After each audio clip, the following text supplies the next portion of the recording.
வணக்கம் பெற்றோர்களே அண்ட் பிள்ளைகளே. சித்திரமும் கைப்பழக்கம் செந்தமிழும் நாப்பழக்கம் வைத்ததொரு கல்வி மனப்பழக்கம் ஔவையார் மனப்பழக்கம் பயிற்சி பற்றி உங்களை வரவேற்கிறேன். ஹரிகிருஷ்ணன் யுவராஜ். ஆக்சுவலாக இன்னைக்கு இந்த பதிவு பிள்ளைகள் பெற்றோர்கள் ரெண்டு பேரும் சேர்ந்து பார்த்துருந்தீங்கன்னா ரொம்ப சந்தோஷம். ஏன்னா அது ரெண்டு பேருக்குமா சேர்ந்தது தானே இது. ஆக்சுவலாக இந்த பெற்றோர்களுக்கு நான் கேட்குறேன், இல்லை உங்கள் பிள்ளைகளுக்கும் நான் சொல்கிறேன். நீங்கள் வீடியோ கேம்ஸ் பார்த்துருப்பீங்களா? வீடியோ கேம்ஸ் ஆடி இருக்கீங்களா? இந்த வீடியோ கேம்ஸில் நிறைய ஆடி இருக்கோம், நானும் ஆடி இருக்கேன். அதில் பார்த்தீங்கன்னா இப்போ ஒரு லெவல் நீங்கள் ஆடி ஜெயிச்சிட்டிங்கன்னா அடுத்த லெவலுக்கு நீங்கள் போகும்போது சில பவர்ஸை தூக்கிட்டு போவீங்க. உங்களுக்கு ஏற்கனவே நார்மலாக நீங்கள் முதல்ல உள்ளே போகும்போது ஒன்றுமே இருக்காது. பட் இருந்தாலும் ரெண்டாவது லெவலுக்கு போகும்போது ஒரு பவர் இருக்கும். மூணாவது லெவலுக்கு போகும்போது இன்னும் கொஞ்சம் இன்க்ரீஸ் ஆகும். நாலாவது லெவலுக்கு போகும்போது இன்னும் கொஞ்சம் பவர் இன்க்ரீஸ் ஆகும். இப்படி கேம்ஸ் நீங்கள் விளையாடி இருக்கீங்களா? நான் விளையாடி இருக்கேன். நான் பாக்ஸிங் விளையாடி இருக்கேன். 96 97களில் வெளிநாட்டிலேருந்து வந்த ஒரு பாக்ஸிங் இது பண்ணியிருக்கேன் நான். அதில் அதே மாதிரி தான் வரும். நம்ம ஸ்டார்ட் பண்ணும்போது ஒரு 10 பவர் கொடுப்பாங்க. 4 கேட்டகரி இருக்கும். பஞ்சு, ஊக்கு, எஸ்கேப்பு, ஸ்டாமினா அப்படி மாதிரி இருக்கும். நம்ம அந்த 10 பாயிண்ட்டை 10 பவர் நம்ம எங்கோனாலும் எவ்வளோ வேணாலும் போட்டுக்கலாம். ஸோ இப்படிலாம் போட்டு நம்ம ஆடுவோம். அது மாதிரி நான் லெவல்லாம் போயிருக்கேன். நிறைய ஆடி இருக்கேன்னு வச்சுக்கோங்களேன். கண்ணுலாம் உள்ளே போய் நிறைய விஷயங்கள் இருக்குது அதில். சரி, ஓகே. இப்போது நான் என்ன சொல்கிறேன்னா, உங்கள் குழந்தை இப்போ 4வது படிக்கிறான். உங்கள் குழந்தை 4வது படிக்கிற நீ, அதாவது பிள்ளை நீயும் கேட்டுட்டு இருந்தா நான் சொல்கிறேன். நீ 4வது முடிச்சுட்டு 5வது நீ போகும்போது கூடவே ஒரு 10 மார்க்கை தூக்கிட்டு போற. நீ எவ்வளோ எடுத்திருக்க? 4வதுல 50% தான். 50% நீ எடுத்து பாஸ் பண்ணியிருக்க. ஆனால் நீ அந்த 50% எடுத்து நீ பாஸ் பண்ண நீ, உங்க பிள்ளை 5வது போகும்போது 10 மார்க்கை எடுத்துட்டு போனா எப்படி இருக்கும்? யோசிச்சிருக்கீங்களா? அது நீங்க 10 மார்க்கை தூக்கிட்டு போகுது. அதே படிப்பு தான் 5வதுல, அதே 50 மார்க்கு. இது ஒரு 10. 5வதுல 60 மார்க்கோட அடுத்த ஸ்டெப் போகும். 6வதுல போகும்போதே கூட ஒரு 12 15 மார்க் தூக்கிட்டு போகும். 6வது முடிக்கும்போது 75. 7வது 8வது போகும்போதெல்லாம் கிட்டத்தட்ட 90 சாதாரணமாக வந்திருக்கும். இந்த மேஜிக் உங்களுக்கு ஐடியா இருக்கா? இந்த மேஜிக் இது மேஜிக் கிடையாது. ஆக்சுவலாக இது ஒரு சயின்ஸ். இது சயின்ஸ். இதுக்கு பேர் தான் சிலபஸ். உங்களுக்கு கொடுத்துருக்கிற syllabus. Step by step approach, basic education, advance எஜுகேஷன்ற மாதிரி இந்த ஒரு சின்ன அதை குழந்தைகளோட அந்த அறிவை வளர்க்கறதுக்காக அந்தந்த வயசுக்கு ஏற்ற ஒரு ஒரு ஒரு ஒரு கல்வி பலு லோடு சொல்ற எஜுகேஷன் லோடு, அந்த கல்வி பலு கரெக்டாக இருக்கிற மாதிரி பிளான் பண்ணது தான் நம்மளுடைய தமிழ்நாட்டுடைய சமச்சீர் கல்வி. இதுல 2 விஷயம் ரொம்ப ரொம்ப முக்கியம். நீங்க உங்க குழந்தை 4வதுல இருந்து 5வது போகும்போது ஒரு 10 மார்க்கு, 5வதுல இருந்து 6வது போகும்போது ஒரு 15 மார்க்கு, 6வதுல இருந்து 7வது போகும்போது ஒரு 15 மார்க்கு, இப்படி சேர்த்து தூக்கிட்டு போற மாதிரி அழகா நீங்க உங்க குழந்தைய ட்ரெயின் பண்ணலாம். உங்க குழந்தைய படிக்க நீங்க பிள்ளைகளும் கேட்டுட்டு இருந்தீங்கன்னா நீங்களும் இதை படிக்கலாம். ஒரே ஒரு விஷயம்தான், நீங்க படிக்கிற அந்த புத்தகம் இருக்குல்ல, டெக்ஸ்ட் புக், அந்த டெக்ஸ்ட் புக்கை குறைஞ்சபட்சம் ஒரு தடவையாவது ஃபுல்லா ரீட் பண்ணணும். முடிஞ்சா 2 தடவை ரீட் பண்ணணும். நீங்க 2 தடவை ரீட் பண்ணீங்கனாலே, அந்த மொத்த பாடத்தை 2 தடவை நீங்க ரீட் பண்ணீங்கனாலே உங்களோட மார்க்ல சாதாரணமா 70 தாண்டி. அது மட்டும் கிடையாது.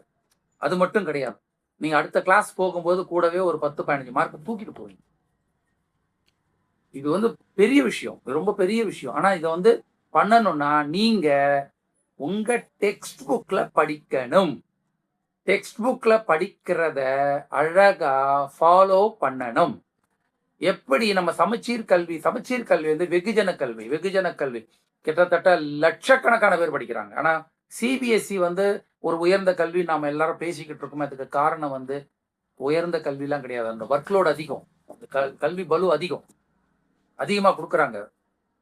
அதை கரெக்டா பண்றதுக்காக ஃபாலோ பண்றாங்க. மல்டி லெவல் ஃபாலோ அப் இருக்கு.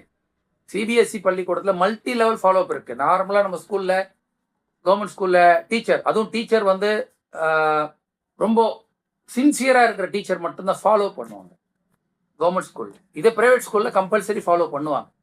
ஆனா சிபிஎஸ்இ ஸ்கூல்ல மல்டிபிள் லெவல் ஃபாலோ அப் இருக்கும். கிளாஸ் டீச்சர் மட்டும் பண்ண மாட்டாங்க. அதுக்கு மேல ஒருத்தர் இருப்பாங்க. ஸோ இவங்க சரியா பண்ணலைன்னா நான் மட்டும் கேட்க மாட்டேன், எனக்கு மேல இன்னொருத்தர் இருப்பார், அவர் கேட்பார். எனக்கு அதுக்காகவே பயந்துகிட்டு குழந்தைங்க வந்து அந்த அந்த பலுவை வந்து சுமக்க ஆரம்பிக்கும். டார்ச்சரானதும் சுமக்க ஆரம்பிச்சு அது பண்ண ஆரம்பிக்கும். அதனால அதனோட அறிவு அதிகமாக மாதிரி தெரியும். ஆனா உண்மை இருந்துட்டு போட்டோம். அவங்க வந்து அதுக்கேற்ற உழைப்பு உழைக்கிறாங்க, பண்றாங்க. அதே உழைப்பை நாமளும் உழைச்சா, நாமளும் இந்த கல்வியில நல்ல ஹைட்டுக்கு நல்ல அதிகமான பாட அறிவோட சூப்பரா அடுத்த கிளாஸ் போலாம். நான் சொல்ல வேண்டியது 2 விஷயம் தான். உங்க பிள்ளைகள் பாட புத்தகத்துல பாடத்தை படிக்க பாருங்க. 2 தடவையாவது ரீட் பண்ணி ஆகணும். மொத்தம் அந்த பாடத்தை ரீட் பண்ணி ஆகணும். 2 தடவை ரீட் பண்ணி ஆகணும். கிளாஸ் ஒர்க் இருக்கு, அது இருக்கு, ஹோம் ஒர்க் இருக்கு, டெஸ்ட் இருக்கு. இந்த கதை எதுவுமே இருக்கக்கூடாது. உங்க குழந்தை மார்க் நல்லா எடுக்கணும், பாட அறிவு வேணும். சப்ஜெக்ட் நாலேஜ்னு சொல்லுவோம். மார்க் என்ன மார்க் எடுக்குதோ அந்த மார்க்குக்கு பாட அறிவு இருக்கணும். அப்படி இருக்கணும்னு நினைச்சீங்கன்னா குழந்தைங்க பாட புத்தகத்துல படிக்கணும். அதை 2 தடவையாவது ரீட் பண்ணணும். முழுசா ரீட் பண்ணணும். அதை நீங்க ஃபாலோ பண்ணணும். பெத்தவங்க நீங்க ஃபாலோ பண்ணணும். அதாவது சிபிஎஸ்சியில் நான் என்ன பண்றாங்களோ காசு கொடுத்து காசு வாங்கிட்டு அவங்க பண்றாங்க. மல்டிபிள் லெவல் ஃபாலோ அப் காசுக்கு வாங்கிட்டு பண்றாங்க. அந்த ஃபாலோ அப்பை நீங்க பண்ணணும். ஆனா இன்ஃபார்மலா பண்ணணும். இன்ஃபார்மலானா குழந்தை தன்னை கண்காணிக்கிறாங்க அப்படின்றது சிபிஎஸ்சியில் இருக்கு. சிபிஎஸ்சியில் இருக்கு. ஏன்னா அது வேற வழி கிடையாது. ஏன்னா பெத்தவங்களே லட்சக்கணக்கில் செலவு பண்ணி போடுறாங்க. அப்படின்னும் போது நல்லா படிக்கிட்டோம், ஸ்கூல் சொல்றது கேளுங்க அப்படின்னு சொல்லிட்டு அவங்க அது அக்செப்ட் பண்ணிக்கிறாங்க. ஆனா உங்க பிள்ளைங்க அப்படி அக்செப்ட் பண்ணிக்க மாட்டாங்க.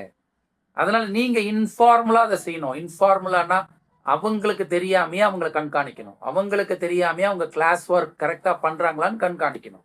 இந்த விஷயங்கள் தான் எங்களோட மனப்பழக்கம் பயிற்சி பட்டறையில பெற்றோர்களுக்கு, குழந்தைகளுக்கு இல்லைங்க, பெற்றோர்களுக்கு நாங்க சொல்லி தரோம்.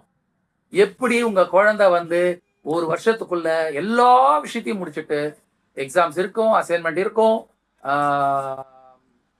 டெஸ்ட் இருக்கும், இதெல்லாத்தையும் தாண்டி அந்த டெக்ஸ்ட் புக்கை ஃபுல்லா எப்படி ரீட் பண்றது, 2 தடவை ரீட் பண்றது, அதை எப்படி நீங்க ஃபாலோ பண்றது, இன்ஃபார்மலா எப்படி ஃபாலோ பண்றதுன்றத பத்தி அத்தனை டீடைல்ஸும் 3 நாள்ல 6 மணி நேரம் டெய்லி 2 மணி நேரமா உங்களுக்கு பக்காவா நாங்க வந்து பயிற்சி கொடுக்குறோம். லட்சக்கணக்கில் செலவு பண்றீங்க உங்க குழந்தைங்களோட எதிர்காலத்துக்காக.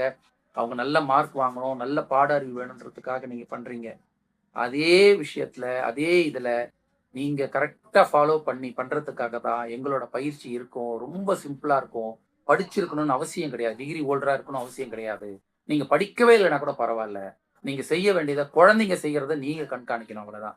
மற்றபடி வேற எதுவுமே கிடையாது. இந்த விஷயம் எப்படி அதை குழந்தைங்க அதாவது ஓரளவுக்கு தெரியாம தான் இருக்கும். ஓரளவுக்கு எப்ப தெரியும்னு கேட்டீங்கன்னா, இந்த கண்காணிப்பு வந்து அவங்க நல்ல மார்க் வாங்கினதுக்கு அப்புறம் தெரியும். நல்ல மார்க் வாங்கி நல்ல பெர்ஃபார்மன்ஸ் காட்ட ஆரம்பிச்ச பிறகு அவங்க உங்களை நம்ப ஆரம்பிச்சிருவாங்க. இந்த கண்காணிப்பை ஏத்துக்குவோம், ஃபார்மலா ஏத்துக்குவோம். அதுக்கப்புறமும் நிறைய விஷயங்கள் நான் ஆட் பண்றோம். உங்க குழந்தை வந்து இந்த ஒரு வருஷம் இப்போ ஸ்டார்ட் பண்ணும்போது என்ன கண்டிஷன்ல இருக்கோ அதை விட 1.5 மடங்கு 2 மடங்கு பவர்ஃபுல்லா இருப்பாங்க உங்க குழந்தை. இந்த பயிற்சி பட்டறையில் அதுக்கான அத்தனை வழிகாட்டுதல்களும் நாங்கள் தரோம். என்னோட கான்டாக்ட் நம்பர் 6385046468, 63 850 46 46 8. இந்த நம்பருக்கு வாட்ஸ்அப்ல ஹாய் கொடுங்க. அடுத்த பயிற்சி பட்டறை எப்போ இருக்கு, என்ன தேதியில இருக்கு அப்படின்றத பத்தி எல்லா டீட்டெயில்ஸும் உங்களுக்கு வரும். நீங்க அதை பயிற்சியில கலந்துக்கங்க. நான் சொல்றேன், இந்த பயிற்சி பட்டறையில கலந்துக்கிறதுக்கு முன்னாடி நீங்க யாரோ, ஆனா பயிற்சி பட்டறை முடியும் போது நீங்க அப்படியா இருக்க மாட்டீங்க. நீங்க வேற லெவல்ல இருப்பீங்க, வேற ஆளா இருப்பீங்க. அந்த அளவுக்கு நான் கேரண்டி கொடுப்பேன். நன்றி, வணக்கம்.